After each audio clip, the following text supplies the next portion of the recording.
Voici le top 10 des personnages qui pourraient affronter Saitama et leur pourcentage de chance de gagner. Évidemment, c'est totalement subjectif, mais on s'en fout.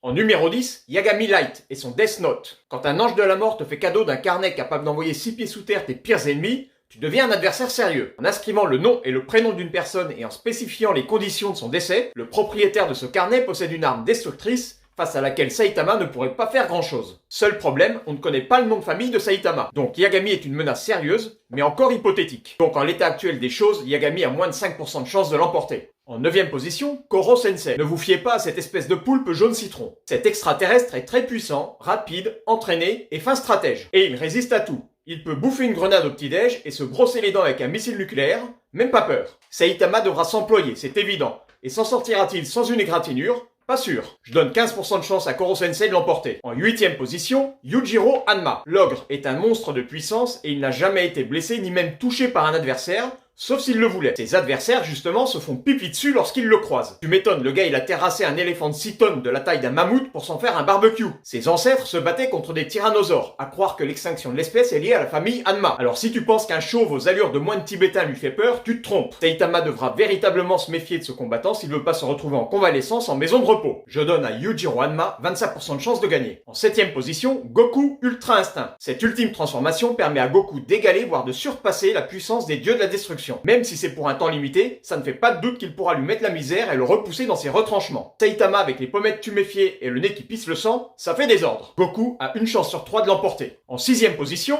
Whis. Cet ange est chargé de coacher Beerus, dieu de la destruction. Celui-là même qui peut détruire une planète en clignant des yeux. Et ben Whis c'est encore plus fort puisqu'elle est capable de mettre KO Beerus en se grattant l'oreille. Saitama risque d'avoir quelques bosses sur son crâne dégarni. Whis a environ 40% de chance de gagner. Et pour la suite du classement, ce sera en partie 2.